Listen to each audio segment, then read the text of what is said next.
Halo sahabat pecinta movie, gimana kabar kalian hari ini? Semoga sehat-sehat selalu dong ya. Pada kesempatan kali ini, kita akan mengulas alur cerita dari sequel film Johnny English. Film ini penuh dengan scene komedi yang menyegarkan dan dibalut dengan aksi-aksi yang keren tentunya. Penasaran kan gimana keseruannya? Langsung saja, jangan lupa duduk yang manis, siapkan cemilan dan kita akan masuk ke ceritanya.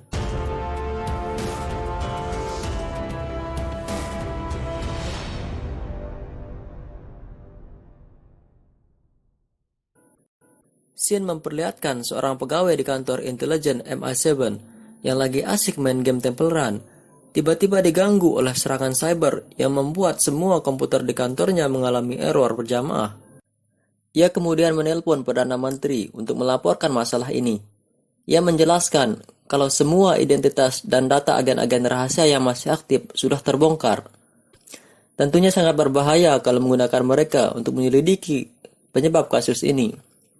Jadi kantor intelijen MI7 terpaksa memanggil kembali agen-agen lama yang sudah pensiun. Kemudian scene berpindah ke sebuah sekolah. Di sana ada seorang guru geografi yang secara diam-diam melatih murid-muridnya menjadi agen rahasia. Pasti kalian sudah tidak asing lagi dengan orang ini kan? Ya benar, dia adalah Rowan Atkinson, tapi namanya di sini adalah Johnny English. Saat akan merapikan buku paket, Johnny melihat surat pemanggilan dirinya menjadi agen rahasia lagi. Tanpa pikir panjang, ia langsung berangkat ke kantor MI7. Johnny tidak sendiri, karena agen-agen veteran yang lain juga dipanggil untuk tanda tangan kontrak.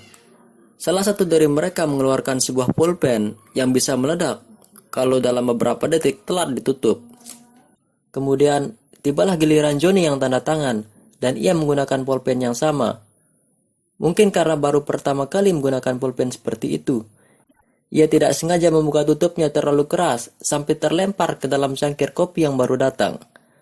Karena sadar pulpennya akan segera meledak, Johnny langsung keluar dan menutup pintu ruangan. Dan tiba-tiba, boom! Suatu ruangan meledak dan membuat agen veteran yang lain jatuh pingsan. Sekarang tinggal Johnny sendiri agen yang tersisa. Karena takut merasa kesepian selama menjalankan misi, ia meminta bantuan teman lamanya, Bob, untuk jadi asisten selama perjalanan. Kebetulan Bob juga bekerja di kantor yang sama. Mereka kemudian menyiapkan peralatan mata-mata dan juga sebuah mobil Aston Martin tua yang akan mereka bawa. Setelah beberapa jam berkendara, akhirnya mereka sampai di sebuah hotel yang dicurigai sebagai sumber serangan berasal. Mereka pun menyamar sebagai pelayan restoran untuk mengambil sebuah ponsel. Karena ponsel ini pernah menggunakan wifi yang sama dengan pelaku peretasan di kantor MI7. Beberapa saat kemudian, seorang tamu menyuruh Johnny menggoreng udang.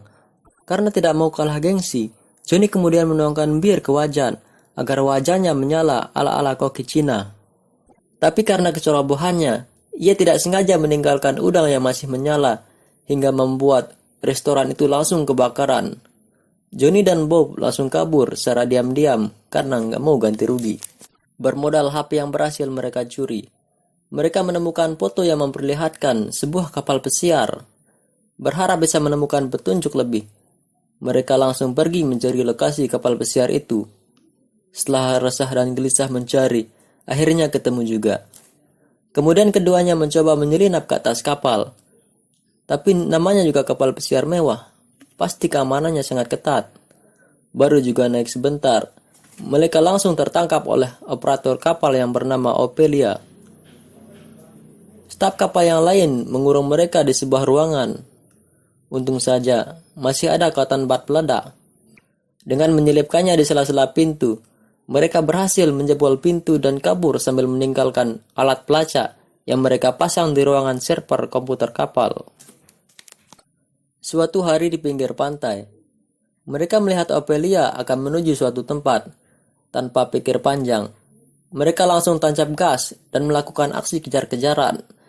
Di tengah perjalanan, mereka dihalangi rombongan bapak-bapak yang lagi asik sepedaan. Karena dianggap mengganggu perjalanan, sebuah misil dari dalam mobil langsung diluncurkan untuk menghantam bapak-bapak tadi. Setelah sekian lama main kejar-kejaran, mobil Johnny kehabisan bensin. Tidak disangka, mobil Ophelia malah balik arah dan menawarkan bantuan kepada Johnny dan Bob. Mereka bertiga kemudian berjanji untuk bertemu di Hotel de Paris. Johnny dan Ophelia bertemu di sebuah bar, sementara Bob mencoba menggeledah kamar Ophelia. Dan ternyata, Bob menemukan 3 paspor berbeda dengan nama dan usia yang berbeda, yang tentu ketiganya adalah milik Ophelia. Menurut Bob, sangat mungkin Ophelia adalah seorang mata-mata. Namun Johnny tidak menghiraukan semua yang dikatakan Bob, karena Johnny sudah tergila-gila dengan Ophelia. Dugaan Bob ternyata benar. Ophelia punya niat busuk. Ophelia sengaja dikirim sebagai mata-mata untuk membunuh Johnny. Untung saja, Johnny sudah meminum obat kuat yang membuatnya hiperaktif dan bahkan bisa dugem 24 jam non-stop. Ophelia yang berusaha membunuhnya pun dengan mudah dibuatnya pingsan. Setelah mengetahui dalang dari semua peretasan itu bernama Jason Volta, Johnny dan Bob kembali ke London untuk memberitahu Perdana Menteri. Mereka kemudian ditugaskan untuk pergi ke rumah Jason Volta untuk mencari lebih banyak bukti. Ketika akan merekam kegiatan peretasan Jason Volta dengan ponsel milik Ophelia, tiba-tiba Johnny malah memutar lagu Rasputin. Aduh, cerawah banget sih lo John. Akhirnya Johnny ketahuan jadi mata-mata. Sementara Bob yang berjaga di luar juga ketahuan lewat CCTV dan lagi dikejar-kejar sekawanan anjing penjaga. Johnny mencoba kabur dengan membajak sebuah mobil milik ibu-ibu dan dia berhasil setelah mengecoh mobil Jason Volta. Johnny kemudian menemui Perdana Menteri untuk menyerahkan barang bukti berupa rekaman video di ponsel yang ia bawa. Tapi sialnya, ponsel itu ketukar dengan ponsel ibu-ibu di mobil tadi. Perdana Menteri sangat kesal dan Johnny pun langsung dipecat karena dianggap gagal menjalankan misi. Tidak ingin putus asa, Johnny dan Bob berencana menghentikan kekacauan yang direncanakan Jason Volta.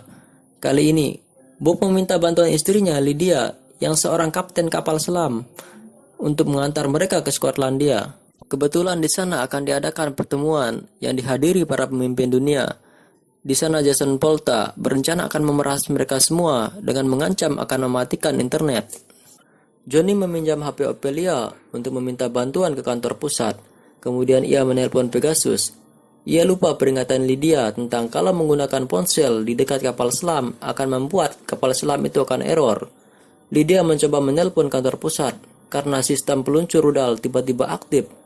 Secara bersamaan, Johnny juga menelpon kantor pusat untuk membantunya melakukan penyerangan. Namun sekretaris Pegasus tidak sengaja meletakkan panggilan dari Lydia berdekatan dengan panggilan dari Johnny. Secara kebetulan, Johnny mengiyakan konfirmasi peluncuran rudal dari kapal selam Lydia. Dan duar, rudal pun meluncur menghantam kapal pesiar yang berisi komputer server milik Volta. Karena sudah merasa gagal, Volta berusaha kabur dengan helikopter pribadinya, sambil bersiap mengalihkan rute serangan ke server Nevadanya. Ophelia memberi Johnny sebuah tablet yang memiliki akses untuk menghentikan helikopter Volta. Volta kemudian mengolok-olok Johnny karena dianggap tidak bisa menggunakan tablet. Langsung saja, Johnny melempari Volta dengan tablet yang dipegangnya ke arah Volta, dan headshot. Tablet Johnny berhasil mengenai kepala Volta, yang kemudian membuatnya pingsan. Kemudian Johnny menghancurkan ponsel milik Volta, dan serangan cyber pun dinonaktifkan. Film pun berakhir dengan sebuah penghargaan yang diberikan kepada Johnny dan Bob.